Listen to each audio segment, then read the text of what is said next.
जय हिंद दोस्तों। ये घटना है कानपुर उत्तर प्रदेश की और 28 मार्च 2025 की। जो यूपी बोर्ड की एग्जाम का परीक्षा खत्म हुआ था तो उसमें से एक लड़की जो है एक कागज के टुकड़े पर, इसमें आप देख सकते हैं, उस सुसाइड नोट पर उसने लिख कर बस इतना सा आपका कह कर चली गई कि सॉरी पापा मैं हार गई। अरे बच्ची, तुम हारी नहीं, तुम्हारे पीछे उस पिता का पूरे जीवन भर की मेहनत जो थी वो हारा। उस माँ की हार हुई जो तुमको सुबह में लंच बॉक्स बनाकर तुमको दोपहर के लिए दी और शाम को भी खाना बना के दी। उस टीचर की हार हुई जो तुमको अपने जीवन में जितना कुछ सीखा था 25 से 30 साल 40 साल में, तुमको बस कुछ कक्षाओं में वो शेयर कर दिया, तुमको बता दिया, उनकी हार हुई। याद रखना, इतनी जल्दी कदम नहीं उठाते इसे। अब मेरी वीडियो बनाने का एक ही मकसद है कि ये वीडियो जिसके पास जाए वो अपने घर में भी, चाहे जो भी पढ़ रहा है, जो बच्ची पढ़ रही, लड़का पढ़ रहा हो, उन सभी के लिए है कि भाई आप उनको हौसला दीजिए। कोई बात नहीं, हम खड़े हैं ना बच्ची।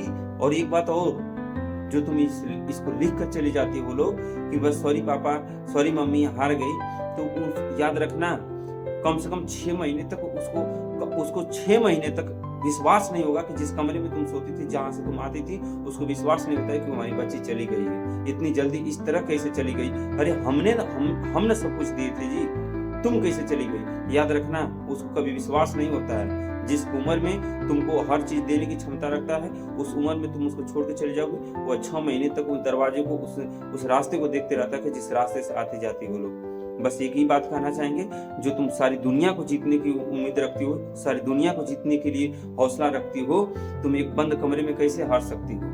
ऐसा नहीं हो सकता है। इसीलिए फिर से एग्जाम आने वाला है, कोई बात नहीं है। मम्मी पापा हैं, भैया हैं, वो लोग थोड़ा सा नाराज होंगे। क्यों नहीं नाराज होंगे भाई? आपसे अपेक्षाएं लगाते हैं, आपको सफल बनाना चाहते हैं, और उन्हीं पे तो नाराज होते हैं जो अपने होते हैं, जिनसे हम अपेक्षाएं करते हैं, चाहे उनसे जिससे हमारा लगाव होता है, जिनसे हम कुछ चाहते हैं। जब खड़े नहीं उतरते तो उसमें नाराजगी होगी बच्ची, चाहे बच्चा। याद रखना, ऐसे कदम नहीं उठने चाहिए। इसीलिए इस वीडियो को मेरा अनुरोध है कि कम से कम उन बच्चों को आप कम से कम समझाइए, बुझाइए, और ये वीडियो हर एक लोगों के पास जाए। कम से कम ऐसे कदम न उठ पाए जिसपे आपको पछताना पड़े। उस बच्ची को तो चली ही जाएगी। जय हिंद दोस्तों।